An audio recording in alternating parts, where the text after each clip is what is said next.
로마서 8장 27절로 29절 말씀입니다. 신약성경 250면 로마서 8장 27절로 29절 말씀을 함께 읽습니다. 마음을 살피시는 이가 성령의 생각을 아시나니 이는 성령이 하나님의 뜻대로 성도를 위하여 간구하심이니라.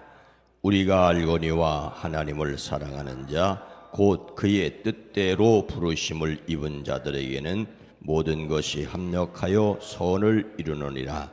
하나님이 미리 아신 자들을 또한 그 아들의 형상을 본받게 하기 위하여 미리 정하셨으니 이는 그로 많은 형제 중에서 맏아들이 되게 하려 하심이니라. 아멘. 오늘도 그리스도 예수 안에서 승리하시기를 주의 이름으로 축복합니다. 한 남자가 매우 예쁜 여자를 만나 프로포즈를 했습니다. 남자가 한눈에 반해서 결혼한 여자의 얼굴은 눈이 부실 만큼 예쁘고 아름다웠습니다. 근데 살아보니까 너무 게을렀어요. 아이고, 내가 눈이 삐었지 저걸 못 봤구나. 그 남자는 부지런한 여자가 그리워 그 여자와 적당히 헤어졌습니다. 그리고 아주 부지런한 여자와 결혼했습니다. 근데 그 여자는 부지런한 것은 좋은데 입까지 부지런했어요. 얼마나 말이 많은지 1년 365일 24시간 혼자만 떠들어요. 아이고, 내가 저걸 못 봤구나. 그래서 또 그 여자와도 헤어졌습니다. 그리고 이번에는 말 없이 조용한 여자와 결혼했습니다. 근데 그 여자는 말 없는 것은 좋은데 너무 사치스러웠습니다. 모든 것을 명품으로만 두르려고 했습니다. 다른 사람의 시선은 아랑곳하지 않고 명품 걸치기에 바빴습니다. 그 남자는 이 여자와도 못 살겠다고 결론을 내렸습니다. 남의 장점만 보고 결혼했다가 결혼 후 단점을 보고 헤어진 사람이 이렇게 말하더랍니다. 나는 9명하고 결혼해봤는데 결국 인생은 가위바위보더라. 인생은 가위바위보더라. 인생은 가위바위보라는 말이 뭘까요? 가위바위보는 이기기만 하는 경우도 없고 그렇다고 또 지는 경우만도 없지요. 이 가위는 주먹한테는 지지만 보자기한테는 이깁니다. 바위는 보자기한테는 지지만 가위한테는 또 이겨요. 이 보는 가위한테는 지지만 바위한테는 이깁니다. 이기기만 하거나 지기만 하는 것이 없는 인생이란 말입니다. 이것이 바로 우리의 인간관계입니다. 우리네 인생입니다. 사람은 다른 사람에 대해 이러쿵저러쿵 판단 내릴 때가 많습니다. 그러나 완벽히 내게 맞는 사람은 있을 수 없습니다. 어쩌면 서로 물려 있습니다. 우리는 도움을 받아야 하고 도움을 주어야 합니다. 정말로 나는 도움을 받아야 하고 그리고 내가 도와줘야 할 사람이 있습니다. 그래서 우리는 온유하기를 노력해야 합니다. 하나님 사랑하는 사람, 하나님의 뜻대로 부르심을 받은 사람에게는 모든 것이 어떻게 된다는 것을 알아야 합니까? 28절 말씀입니다. 우리가 알거니와 하나님을 사랑하는 자 곧 그의 뜻대로 부르심을 입은 자들에게는 모든 것이 합력하여 선을 이루느니라. 아멘. 오늘 말씀은 하나님의 사랑에 대한 말씀입니다. 오늘 말씀은 26절 말씀부터 읽어야 합니다. 26절을 세 번역으로 읽으면 이렇습니다. 이와 같이 성령께서도 우리의 연약함을 도와주십니다. 우리는 어떻게 기도해야 할지도 알지 못하지만 성령께서 친히 이루다 말할 수 없는 탄식으로 우리를 대신하여 간구하여 주십니다. 성령님은 우리의 연약함을 도우십니다. 생명의 영이 우리와 함께 계심으로 이미 우리는 산 자입니다. 문제는 우리가 아직 육신을 가지고 있다는 사실입니다. 성령님을 따라 살 수도 있고 육신을 따라 살 수도 있습니다. 분명한 것은 우리가 육신을 따라 살면 죽을 것이고 성령으로 몸의 행실을 죽이면 살 것인데 말입니다. 그래서 우리는 신음하며 고통을 겪습니다. 예수님을 믿지 않는 사람, 하나님의 영이 그의 영에 없는 사람은 고민하지 않고 죄를 짓습니다. 하지만 예수님을 모시고 사는 사람은 죄를 지으려면 불편합니다. 그래서 해산하는 고통이 있습니다. 이런 우리를 도우시는 분이 우리와 함께 계신 성령님이십니다. 여기에서 우리가 알아야 할 것이 있습니다. 우리 안에 계신 성령님께서 우리 안에 계시면서 우리를 위해 간구하시는데 하나님의 뜻대로 간구하십니다. 내 안에 계셔서 나를 위하여 말할 수 없는 탄식으로 성령님께서 기도하시는데 하나님의 뜻과 완전히 조화를 이루도록 간구하십니다. 우리는 나의 원대로 하옵소서라는데 우리 안에 계신 성령님은 하나님의 뜻대로 하옵소서라고 하십니다. 그래서 자칫 기도하면 기도할수록 엉켜버릴 수 있습니다. 육체의 욕망은 성령을 거스리고 성령이 바라시는 것은 육체를 거스릅니다. 이 둘이 서로 적대 관계에 있으므로 여러분은 우리가 자기가 원하는 것을 할 수 없습니다. 그렇다면 하나를 버려야 될까요? 그래서 하나님을 사랑하는 사람들, 곧 하나님의 뜻대로 부르심을 받은 자들에게는 모든 것이 서로 합력하여 선을 이루는 것을 우리는 압니다. 뒤 엉켜 있는 것 같고 오히려 예수 안 믿는 것이 나을 것 같은데, 신앙대로 판단하지 않는 것이 좋을 것 같은데, 성령의 인도함을 받지 않은 것이 일이 훨씬 수월할 것 같은데, 이 모든 것들이 합력하여 선을 이룬다고 말씀하고 있습니다. 성경에 나오는 인물들은 대부분 극적 삶을 살았습니다. 하나님의 부르심을 받고 순종한 아브라함은 하나님의 부르심에 예배했죠. 하지만 기근을 만나자 애굽으로 점점 내려가다 아내를 남에게 주어버리는 엄청난 실수를 했습니다. 그 실수 가운데 하나님은 그를 도우셔서 부끄럽지만 부자가 되어 애굽에서 돌아오게 하십니다. 끝까지 순종한 그가 신앙의 조상입니다. 신약 성경에서 가장 극적인 삶을 산 사람은 바울이죠. 그는 예수님을 믿는 사람을 박해했습니다.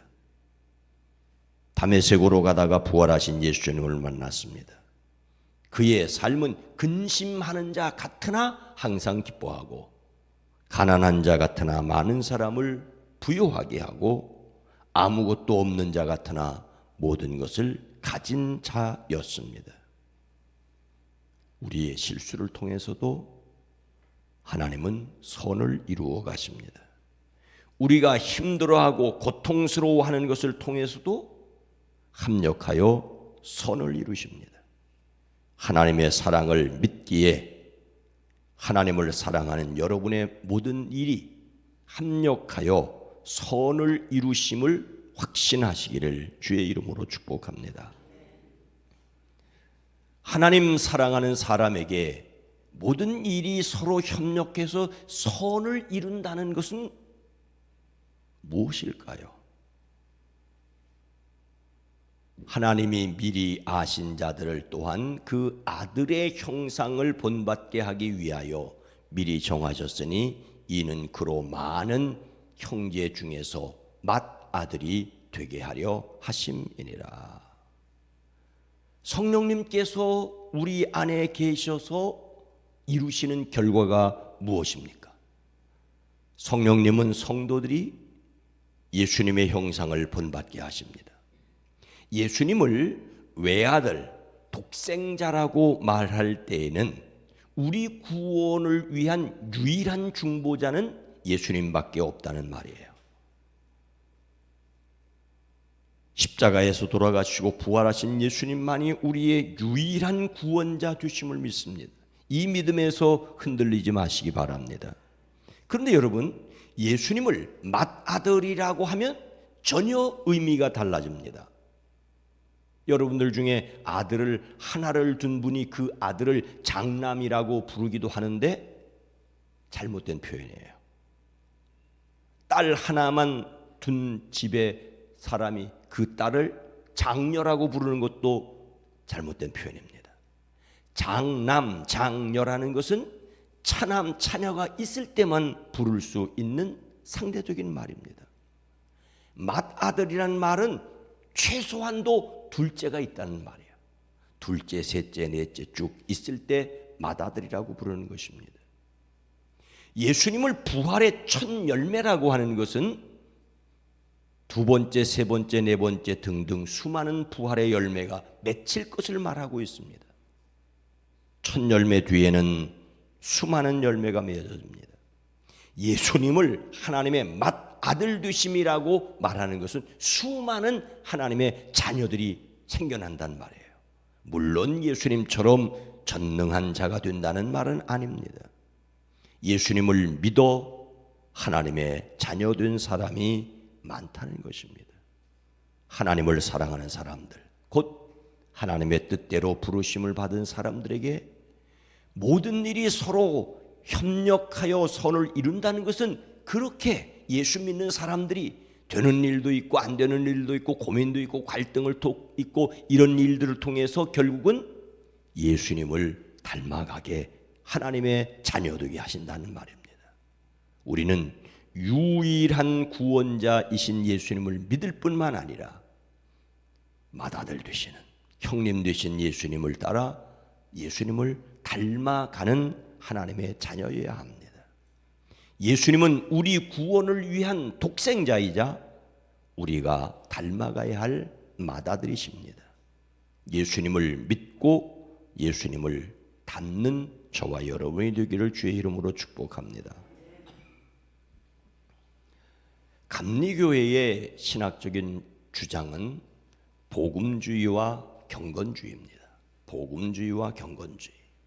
복음주의는 오직 예수님을 믿음으로만 구원을 받는다는 것이죠. 여기서 구원은 하나님의 자녀가 되고 영원한 천국에 들어가는 것입니다. 근데 경건주의는 예수님을 믿음으로 예수님을 닮아 경건하게, 즉 거룩하여진다는 것입니다. 복음주의와 경건주의를 교리와 장정에 못 받고 있지만은 사실 한국에 있는 모든 정통적인 교회들의 공통적인 신앙의 고백이 복음주의와 경건주의입니다. 우리는 예수님을 닮기 위하여 모든 노력을 다하는 것은 아닙니다. 우리를 예수님 닮아가게 하시는 분은 우리 안에 계신 성령님입니다. 성령님은 우리 안에서 말할 수 없는 탄식으로 우리를 빚어가십니다. 합력하여 선을 이루게 하십니다. 우리가 성령의 뜻을 깨달아 순종함으로써 우리는 예수님을 닮아갈 수 있습니다. 인생은 가위바위보입니다. 물리고 물린 듯합니다. 그러나 하나님은 성부, 성자, 성령 삼위일체 하나님으로 온전히 우리의 구원을 계획하셨고 우리의 구원을 위하여 이 땅에 오셔서 십자가를 지셨고 우리의 구원을 이루어가도록 우리 안에서 영으로 역사하십니다.